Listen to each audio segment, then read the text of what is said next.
गरुण जी भगवान से प्रश्न करते हैं पुनः गरुणवाच धर्मात्मा स्वर्ग गतिम भुक्ता जायते विमले कुले समुत्पत्तिं जननी जठरे वद यथा विचारं कुरुते देहे अस्मिन् सुकृति जना तथाहं श्रोतुमिच्छामि वद मे करुणानिधे। गरुण जी अब भगवान से प्रश्न करते हैं, प्रभु आपने बताया था जो पापी जीव है वह माता के अशुद्ध अवस्था में गर्भ में प्रवेश करता है, उसको माता के उदर में पीड़ा होती है, जन्म के पश्चात वह दुखों का भोग करता है। तो धर्मात्मा जीव तो माँ के उदर से ही उसका भी जन्म होता है, तो धर्मात्मा जीव मां के उदर में कब प्रवेश करता है, उसको कैसे सुख की प्राप्ति होती है, वह कैसे परमधाम का अधिकारी बन जाता है। हे करुणानिधे, पुण्यात्मा पुरुष इस देह के विषय में जिस प्रकार विचार करता है वह भी मैं श्रवण करना चाहता हूँ। पुण्यात्मा लोग इस शरीर को कैसे जानते हैं, क्या करते हैं।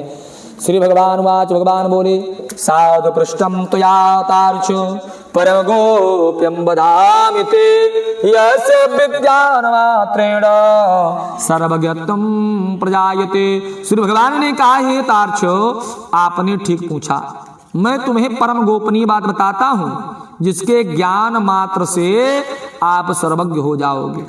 वक्ष्यामि शरीरस्य स्वरूपम परमार्थकम ब्रह्मांड गुण संपन्नम योगिनाम धारणास्पदम खड़ चक्र चिंतनम यस्मन यथा कुर्वन्ति योगिनः ब्रह्मरंधे चिदानंद रूप ध्यानम तक्षुः। भगवान कहते हैं पहले मैं तुम्हें शरीर के परमार्थिक स्वरूप के विषय में बतलाता हूं जो ब्रह्मांड के गुण से संपन्न है और योगियों के द्वारा धारण करने योग्य है। इस परमार्थिक शरीर में जिस प्रकार योगी लोग खड़ चक्र का चिंतन करते हैं और ब्रह्मरंध्र में सच्चिदानंद स्वरूप ब्रह्म का ध्यान करते हैं, वह सब मैं बताता हूं। लेकिन उसके पहले जैसे पवित्र श्रीमान के घर में पुण्यात्मा जीव का जन्म होता है, वैसे माता पिता के नियमों को कहता हूं। ऋतुकाले तु नारीणाम त्यजेत दिन चतुष्टयम तामन लोकयेद वक्त्रम पापम बपुष संभवेत। स्त्रियों के ऋतुकाल में 4 दिन तक उनका त्याग कर देना चाहिए, उतने समय तक उनका हमको नहीं देखना चाहिए, क्योंकि उस समय तक उनके शरीर में पाप का प्रभाव रहता है, निवास रहता है। असनानुत्वा शैलम सानारी चतुर्थे हन शुद्ध्यति सप्ताहात् देव पितृदेवता नाम भवेद योग्याव्रतार्चने सप्ताह मध्ये योगर्भा सा भवेन मलिनास्या प्रयासा समुदित्र पुत्रस्वाब्धतः। चौथे दिन वस्त्र सहित स्नान करने के अनंतर नारी शुद्ध होती हैं। 1 सप्ताह के बाद देव और पितृ कार्य के योग्य होती हैं। सप्ताह के मध्य में जो गर्भधारण किया जाएगा उससे मलिन संतान का मां के उदर में प्रवेश होता है। सप्ताह के पश्चात ही सुंदर मति वाले जीव का मां के उदर में प्रवेश होता है। उसमें भी युगमास पुत्रा जायन्ते स्त्री अगमाद रातसु। युग्म के दिन में गर्भाधान करने से अर्थात 8वीं 10वीं 12वीं 14वीं 16वीं रात्रि गर्भाधान करने से पुत्र का, 9वीं 11वीं 13वीं और 15वीं रात्रि गर्भाधान करने से कन्या का जन्म होता है। इसमें भी हे गरुण ऋतुकाल के अंतर युग्म के दिन में गर्भाधान करने से पुत्र का और अयुग्म के दिन गर्भाधान करने से कन्या उत्पन्न होती है। लेकिन इसलिए पूर्व की 7 रात्रियों को छोड़ करके युग्म रात्रियों में समागम करना चाहिए। स्त्रियों के दर्शन से सामान्यतः 16 रात्रियों का ऋतुकाल बताया गया है।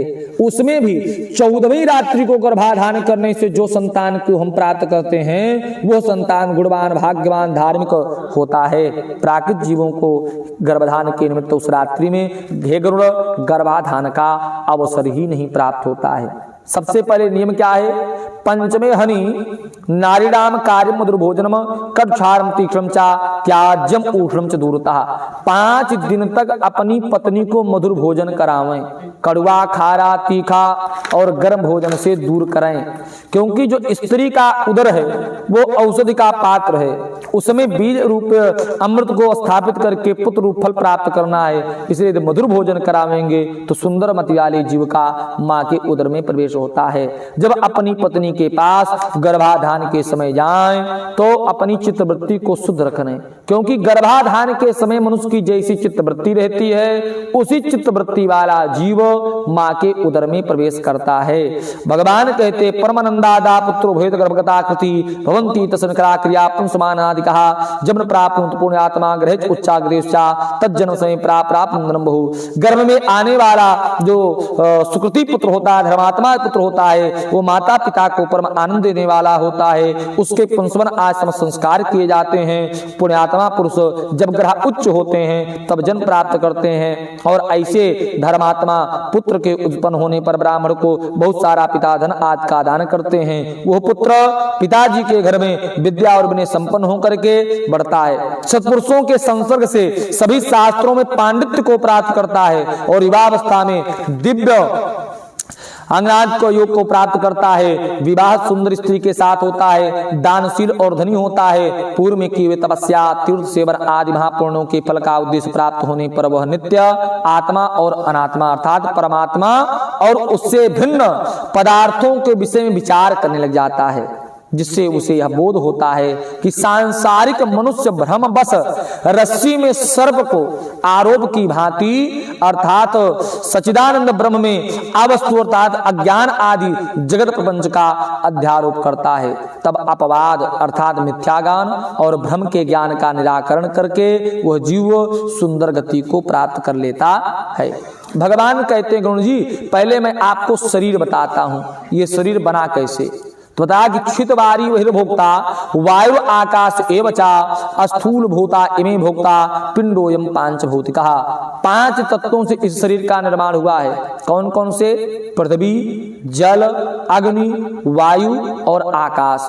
तो गरुड़ जी ने यहाँ पर भगवान से प्रश्न किया कि प्रभु पांच तत्वों से शरीर तो बना है, लेकिन ये शरीर में दम ढूंढना चाहे तो पृथ्वी कहाँ है, जल कहाँ है, तेज कहाँ है, वायु कहाँ, आकाश है कहाँ। पृथ्वी से शरीर में क्या बना, आकाश से क्या बना, जल से क्या बना। तो भगवान कहते हैं सावधान होकर के सुनिए। त्वग अस्थि नाड़ियो रोमारी मांस चेव खगेश्वर एते पंचगुणा भूमिर मया ते परिकीर्तः। अर्थात हड्डी, नाड़ी, रोम, चमड़ी और मांस, ये शरीर में जो पांच तत्व हैं, गुण हैं, ये पृथ्वी के गुण हैं। और लाला मूत्रम धा शुक्रम मज्जा रक्तम च पंचमम आपाम पंचगुणा प्रोक्तास तेजो तेज सोपी निशामय। भगवान कहते हैं कि हे गरुड़, लार, मूत्र, वीर्य, मज्जा और रक्त, ये पांच गुण जल के हैं। क्षुधा तृष्णा थालस्यम निद्रा कांतिस्तथैव च तेजः पंचगुणा तार्क्षम प्रोक्तम सर्वत्र योग भी। हे तार्क्ष, योगियों के द्वारा सर्वत्र क्षुधा और तृषा भूख और प्यास, आलस्य, निद्रा और जो शरीर की चमक होती है, कांति होती है, तेज होता है, योगियों ने इसे तेज का गुण बताया है। और आकुंचनम धवनम चा लंघनम च प्रसारणम चेष्टितम चेति पंचैव गुणा वायो प्रकीर्तितः। सिकुड़ना, दौड़ना, लांघना, फैलाना तथा चेष्टा करना, ये पांच गुण वायु के बताए गए हैं। घोष क्षुद्राणि गंभीर्यम श्रवणम सर्व संशय आकस्य गुणा पंच ज्ञातव्यास्ते प्रयत्नतः। घोष, घोष माने शब्द, घोष, छिद्र, गंभीर्य, श्रवण और सब संशय, ये समस्त पांच गुण जो बताए गए, ये पांचों गुण आकाश के हैं। मन बुद्धि अहंकार चित्तम चेति चतुष्टयम अंतःकरणम उत्तिष्ठम पूर्व कर्माधिवासितम श्रोता त्वक्चक्षुषी जिह्वा घ्राणम ज्ञानेन्द्रियाणि च वाक् पाणि पादवस्थानि कर्मेन्द्रियाणि च। भगवान कहते हैं कि हे गरुड़ जी, पूर्व जन के कर्म से अधिवासित मन, बुद्धि, अहंकार और चित्त, ये अंतःकरण चतुष्टय इनको कहा जाता है। ये पूर्व जन के किए हुए कर्म के अनुसार जीव को प्राप्त होते हैं। और इस शरीर में पांच ज्ञानेन्द्रियां और पांच कर्मेंद्रियां होती हैं। कौन कौन? कान और जिह्वा, नेत्र, नासिका और त्वक, ये पांच ज्ञानेन्द्रियां हैं। वाणी, हाथ, पैर, गुदा और उपस्थ, ये पांच कर्मेंद्रियां हैं। इसी शरीर में दिशा, पवन, प्रचेता, वायु, सूर्य, अश्विनी कुमार, ये ज्ञानेंद्रियों के देवता बताए गए हैं। अग्नि, इंद्र, विष्णु और मित्र तथा प्रजापति, ये कर्मेंद्रियों के देवता बताए गए हैं। इसी शरीर में 10 नाड़ियां रहती हैं विशेष, ईड़ा, पिंगला, सुना, गज, गांधारी, जिह्वा और पूसा और यशस्विनी। ये ईड़ा, पिंगला, सुना, गांधारी, गज, जिह्वा, पूसा, यशस्विनी और अमलूसा था कुहू एवं शंखनी, ये शरीर में 10 नाड़ियां पाई जाती हैं। और इसी शरीर में वायु 10 भागों में बट करके निवास करता है। प्राण, अपान, श्यामान, नाग, उदान, कूर्म, करंकर, धनंजय और देवदत्त, ये 10 वायु भगवान से बताते हैं गुण जिसे कि रहते कहाँ हैं। हृदय प्राणे गुदापाने समानोना में बचा, गुदापाने समानोना मंडले, उदाना कर्णदेश स्याद व्याना सब शरीर कहा, उद्गारे ना अख्याता कूर्मा उन्मीलने सदा कृकलाचकारोग्यो देवदत्तो ब्रह्मणे। हमारे जो हृदय में सामान्यतः हर प्राणी का हृदय बाईं तरफ होता है। हृदय देश में प्राण वायु, गुदा में अपान वायु, नाभि के पास समान वायु, कंठ में उदान वायु और पूरे संपूर्ण हमारे पूरे शरीर में व्यान नाम का वायु व्याप्त रहता है। जो हम उद्गार करते हैं, पलटी करते हैं, डकार आती है, इसी का नाम है नाग वायु। जो हमारा जीव चलाता है, उन्मीलन होता है, इसी का नाम है कूर्म वायु। और जो हम क्रंकल करते हैं, छींकते हैं, इसी का नाम है, जो चुदा को दीप्त करता है, इसी का नाम क्रंकल वायु है।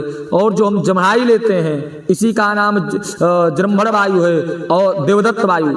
और जो 10वीं वायु है जिसका नाम धनंजय है, वो मरे हुए शरीर का भी त्याग नहीं करता है। जब शरीर जल जाता है और हम जल की छींटों से कुछ शरीर को शांत करते हैं, अग्नि को मांस का विसर्जन करने के लिए जो छन्न की आवाज होती है, तब शरीर का त्याग करता है। इस प्रकार जीव की यह शरीर का भगवान ने संरचना का वर्णन किया। अब आगे भगवान बताते हैं गरुण जी, माता के गर्भ में जब होते हैं तो माता जी ने जो कुछ भोजन किया था उससे शरीर हमारा पुष्ट हुआ।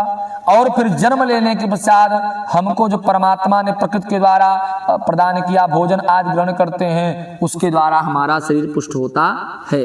गर्भ के बाद जीव को पुष्ट कैसे होता है, भगवान उसका वर्णन करते हुए कहते हैं कि जो हम भोजन करते हैं इसी से हमारा शरीर पुष्ट होता है। भोजन करने की विधि बताई भगवान ने यहाँ पर।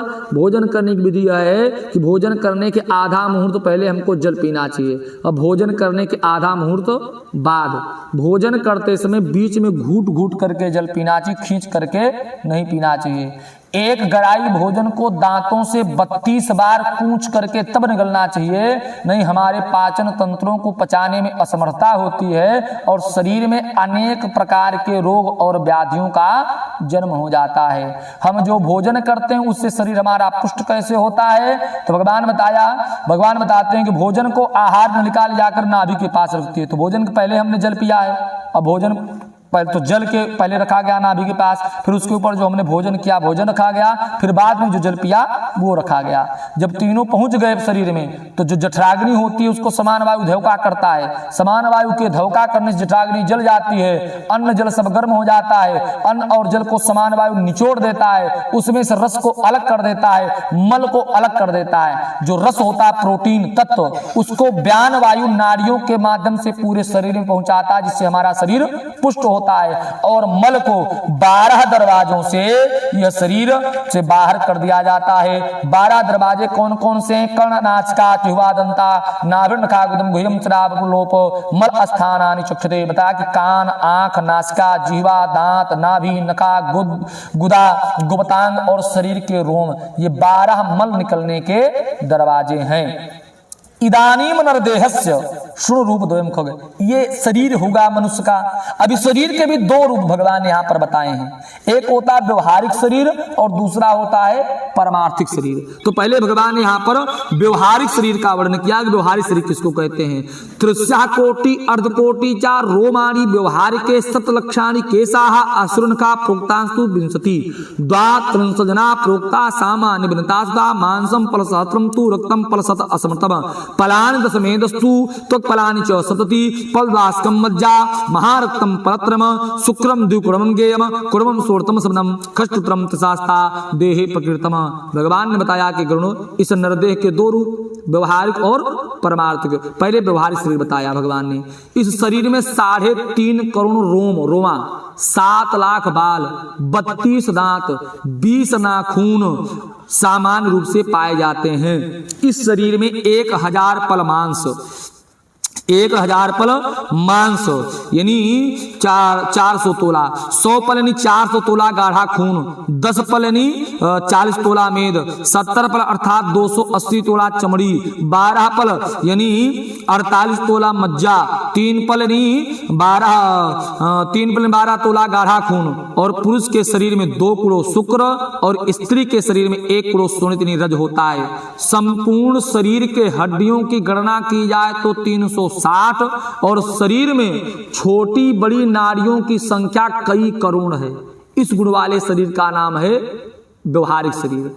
अब भगवान परमार्थिक शरीर का वर्णन करते हैं। परमार्थिक शरीर में बताया कि इसी शरीर में 14 भुवन पाए जाते हैं, 7 पर्वत, 7 सागर, 7 प्रकार के द्वीप, सब इसी शरीर में नवग्रह आदि देवताओं का निवास है। अतल, वितल, सुतल, तलातल, महातल, पाताल, सातल, भूलोक, भुआलोक, स्वालोक, महालोक, जनालोक, तपालोक, 14 लोक सब इसी शरीर में ही व्याप्त हैं। कौन सा लोक कहाँ पाया जाता है तो बताया, पैर के तलवे के नीचे तल लोक और उसके ऊपर वितल लोक और घुटनों की जड़ में तलातल लोक, घुटनों की जड़ में शक्ति मूल में तलातल लोक, गुह्य स्थान में सातल लोक, कमर में पाताल लोक। इस प्रकार 7 लोक कमर के नीचे पाए जाते हैं। नाभि के मध्य में भूलोक, नाभि के ऊपर भुवलोक, हृदय में स्वरलोक, कंठ में महलोक, मुख में जनलोक, लाट में तपलोक और ब्रह्मरंध्र में सप्तलोक पाया जाता है। इस प्रकार हमारे इसी शरीर में 14 भुवन हो गए। अब आगे भगवान कहते हैं पर्वत कथा सुनो। त्रिकोणे संसितो मेरुर्धा कोणे चा मंद्रा दक्ष कोणे च कैलासो वाम कोणे हिमाचलहा निश्चित उर्ध रेखायाम दक्षायणा गंधमादना रमणो वाम रेखायाम सप्तैते कुल पर्वतः। ये 7 पर्वत शरीर में ही पाए जाते हैं। हमने आपको बताया कि सामान्यतः हर प्राणी का हृदय कहाँ होता है, बाईं तरफ होता है। तो वहीं हृदय में बताया कि त्रिकोण के मध्य में मेरु पर्वत, आधा कोण यानी आधे कोण पर जो त्रिकोण बन रहा है उसी के आधे वाले कोण पर मंदराचल पर्वत और उसके दाहिने कोने पर कैलाश पर्वत, बाएं कोने पर हिमाचल पर्वत और जो ऊपर वाली रेखा होती है हृदय के जो ये हड्डी बनती है इसी को निषद पर्वत कहा जाता है। और दाहिनी रेखा में गंधमादन पर्वत, बाईं रेखा में रमण पर्वत, ये कुल 7 पर्वत शरीर में ही पाए जाते हैं। अब द्वीपों की कथा भगवान बताते हैं। अस्य स्थाने भवे जम्बू साको मज्जा संस्था कुछ द्वीपो स्तोमा से करुण द्वीपे सुरास्या तुजायाम सालमी द्वीपो गो में दोरोम संचे नखस्तम पुष्करम विद्या सागरात तदंतरम। हमारी जो हड्डियां हैं इनको जम्बू द्वीप बताया, मज्जाओं में साक द्वीप, मांसों में कुश द्वीप, हमारी जो सिराएं हैं, सिरा का मतलब होता है जो हमारे रोम हैं इसमें क्रौंच द्वीप, और जो त्वचा है चमड़ी इसमें सालमनी द्वीप और गोमे द्वीप तथा नाखून में पुष्कर द्वीप। आज 7 द्वीप इसी शरीर में पाए जाते हैं। अब सागर की कथा भगवान बताते हैं कि क्षारो देहि भवेन मूत्रे क्षीरो क्षीरोद सागरः सुरोधि श्रेष्मा संस्थो मज्जायाम मृत सागरः रसोदधिम्र से विद्या सोणते दत्सागरः स्वात् उदोलमिका स्थाने जनीयाद विनतासुतः नान चक्रे स्तो सूर्य बिन चक्रे चंद्रमा लोचनस्ता कुजे गयो हृदय चा प्रकृता विष्णुनाथम गुरुम विद्या चक्रे शुक्र व्यवस्था नाभिस्थान तो मंदो मुखे राहु प्रकृता। हे विनतासुत गरुण, हमारे मूत्र में क्षार सागर और दूध में क्षीर सागर और हमारे जो श्लेष्म होते हैं, श्लेष्म का मतलब होता है कफ, कफ में सुरा सागर और घृत सागर हमारी मज्जाओं में, रस सागर शरीरस्थ रस में, दस सागर रक्त में समझना चाहिए। जो स्वाद उदक होता है, हम नाक से मल खींचते हैं ना, मुंह में होता है, बहुत गंदा होता है लेकिन स्वाद हर व्यक्ति लेना चाहता है, इसको स्वाद उदक जल सागर बताया गया है। हमारे नान चक्र में सूर्य, बिंदु चक्र में चंद्रमा, आंखों में मंगल, हृदय में बुध, ब्रह्मांड में बृहस्पति और नाभि में नाभि के मर्चु में हृदय में बृहस्पति और तथा शुक्र स्थित हैं। नाभि स्थान के गोलक में शनैश्चर, मुख में राहु और वायु स्थान में केतु। इस तरह नवग्रह भी इसी शरीर में व्याप्त हैं। भगवान कहते हैं करुण जी, अब आपको समझने का भाव क्या हुआ? 2 शरीर बताया, एक व्यवहारिक शरीर और एक परमार्थिक शरीर। जब हड्डी का मांस का, मूत्र आदि का हम इस शरीर को कबाड़ा समझेंगे तो हम कभी मुक्त होने वाले नहीं हैं। जब अपने इसी शरीर में सातों द्वीप, सातों लोक, 14 लोक, 7 पर्वत सब इसी शरीर में दर्शन करेंगे, कहीं बाह्य स्थान पर जाकर के परमात्मा को खोजने की आवश्यकता नहीं है। केवल अपने शरीर मात्र को समझने से जीव को सद्य मुक्ति की प्राप्ति हो सकती है। अन्योन दिशाओं में भ्रमण करने पर हम भ्रमण करते रह जाएंगे, लेकिन मुक्ति से हमको मुक्त की प्राप्ति नहीं होनी है। ये मुक्ति की प्राप्ति के क्रम में आगे भगवान बताते हैं कि अजपा नाम गायत्री मुनिनाम मोक्षदायिनी अस्या संगल मात्रेण सर्पा विमुच्यते। अजपा नाम गायत्री देवी का है, भगवती जो ब्राह्मणों की अधिष्ठात्री हैं, वह मैया गायत्री जो मुनियों को मोक्ष प्रदान करती हैं, इनके संकल्प से मनुष्य भी पापों से मुक्त हो जाता है। भगवान कहते गुण सुनो, मैं आपको अजपा जप का उत्तम क्रम बताता हूं, जीव को सर्वदा करना चाहिए। ये अजपा क्रम, इस अजपा क्रम में जो उसको खरचक्र चिंतन बताया जाता है, इसी क्रम में जैसे नाभि में, हृदय में, कंठ में, भवों के मंद में, ब्रह्मरंध्र में, ये 6 स्थान हैं। मूलाधार में, यानी मूलाधार में चतुर्दल यानी 4 दल का एक पंखुड़ा होता है, जिसमें अग्नि का निवास बताया गया है। फिर उसके ऊपर जब हम जाते हैं स्वादिष्ठान चक्र में, तो उसमें 6 दल का खड़दलाकार होता है और लाल रंग का वो भी है। उसके ऊपर 10 दल का है, उसके ऊपर 12 दल का है और उसके ऊपर 13 दल का है। इस प्रकार ये जब हम ब्रह्मरंध्र में पहुंचेंगे तब परमात्मा को तत्व को प्राप्त कर सकते हैं। ये अजपा क्रम चलता कैसे है? एक व्यक्ति अहरनिश रात और दिन मिलाकर के 21,600 बार सामान्य रूप से श्वास लेता है। ये विद्वानों की श्वास की गति बताई गई है। एक व्यक्ति अहरनिश रात्रि दिन 24 घंटा में 21,600 बार सांस लेता है। तो जब हम ब्रह्म मुहूर्त में उठ जाएंगे और ध्यान करके बैठ जाएंगे और अपनी हर श्वास को संकल्प पूर्वक परमात्मा को संपन्न कर दे, हंसो हंसाधिकार, जितनी श्वास से उतना जप चल रहा है, तो जितनी श्वास से उतना जप हो गया, यानी 21,600 बार हमने जप कर लिया। वो जब देवताओं में और भगवान में, गुरुदेव भगवान में बांट दिया जाता है और उसी जप के प्रभाव से जीव परम मुक्ति को प्राप्त कर देता है श्रेष्ठ संप्रदायों के अनुसार। अब यह जो कुंडलिनी का आरोह अवरोह क्रम ये सब है, इन क्रमों को साधारण जीव तो कर नहीं सकता, तो उनके लिए भी भगवान उपाय बताते हैं। उनके लिए भगवान ने बताया कि आपको अपने गुरुदेव भगवान के द्वारा प्रदान किए गए मंत्र ध्यान विधि का ही करना, क्योंकि ये अंतर्मुखी मतलब स्वतः इन कर्मों का उपयोग करना। गुरुदेव भगवान से उपदेश लिया जाए तभी ये खरचक्र चिंतन करना चाहिए, अपने मन से नहीं। स्वतः अध्याय करके स्वाध्याय करके ये खरचक्र चिंतन नहीं करना चाहिए। गुरुदेव भगवान की शरणागति करो, गुरुदेव भगवान के उपदेश के द्वारा खरचक्र चिंतन करेंगे तब मुक्ति मिलेगी। और यदि हम खरचक्र चिंतन अपने मन से करते हैं तब अधा पतन हो जाएगा, क्योंकि हम पहुंच ही नहीं सकते उस ब्रह्म को प्राप्त करने के ब्रह्म सत्ता तक हमको परिनिष्ठित होना आसान नहीं है। इसलिए यदि गुरुदेव भगवान की शरणागति करके हमने प्रयास किया, खरचक्र चिंतन करने में हम असफल हो गए, तो गुरुदेव भगवान की और शरणागति करें। गुरुदेव भगवान कोई सरल तरीका बताएंगे, कोई मंत्र देंगे, कोई तंत्र देंगे, उसी का आप आश्रय ग्रहण कर लो, उससे भी जीव को मुक्ति हो सकती है। भगवान कहते हैं ये जो तप है, योग है, ये मोक्ष के उपाय हैं। ये तप यद्यप तप योगाद्यो मोक्ष पायो समीचीना, ये सारे जो तप करने की विधा 1,000 5,000 10,000 वर्ष तक लोग तपस्या करते थे, भगवान को प्राप्त करते थे। आज के समय में यदि कोई व्यक्ति योग कर रहा है तो मोक्ष को प्राप्त कर रहा है, लेकिन तप और योग के द्वारा मुक्ति मिल सकती है। लेकिन समीचीनस्तु मद भक्ति समाजनम, साधारण लोगों के लिए हमारी भक्ति ही श्रेष्ठ है, क्योंकि जो देह के अभिमानी लोग हैं उनका अंतर्मुखी प्रवेश हो नहीं सकता। वो कहाँ अंदर ये खर्च चिंतन मूलाधार स्वादिष्ठान अनाहत मनपूर्वक इस चक्र में पहुंच नहीं सकते, कहां वो भगवान की खोज करेंगे अपने हृदय में। उनका अंतर्मुखी प्रवेश हो ही नहीं सकता है देह के अभिमानी मनुष्यों को। तो उनके लिए भगवान कहते हैं मद भक्ति समीचीनस्तु, उनके लिए हमारी भक्ति ही साधारण है। क्योंकि तब योगाद्यो मोक्ष मार्गो संति तथा विचार समीचीनस्तु मद भक्ति मार्गा संसार दापः ब्रह्मादभिष्ट सर्वज्ञमेव विनशता त्रिवारं वेद शास्त्राणि विचारं च पुनः पुनः। भगवान कहते हैं ब्रह्मा सर्वज्ञों ने 3 बार अगर हम शास्त्र पढ़ना आरंभ करें तो आयु समाप्त हो जाए, शास्त्र नहीं समाप्त होगा। और ब्रह्मा जी आदि बड़े बड़े सर्वज्ञों ने 3 बार तभी शास्त्रों का अध्ययन किया और भगवान कहते हैं अंत में हमारी भक्ति को ही श्रेष्ठ पाया। यज्ञाद्यो सद्धर्मा चित्त शोधन कारकाः फलरूपा मधुक्ताम विद्वानाम सिद्धति। तप करने से, यज्ञ करने से, सद्धर्म करने से चित्त शुद्ध होता है, मन शुद्ध होता है और भगवान की भक्ति के द्वारा जीव को मोक्ष की प्राप्ति होती है। एवं आचरण तार्ज करोति सुकृति निरासंग भक्ता मोक्षम या सनातनम। भगवान कहते हैं हे गरुड़, जो सुकृति मनुष्य इस प्रकार आचरण करता है वह मेरी भक्ति के संयोग से सनातन मोक्ष को प्राप्त करता है। श्री गरुड़ पुराणे सारुधारे सुकृत जन जन्मनाचरण निरूपण नाम महात्म्य नारायण चरण कमल अर्पणमस्तु। बोल गदाधर भगवान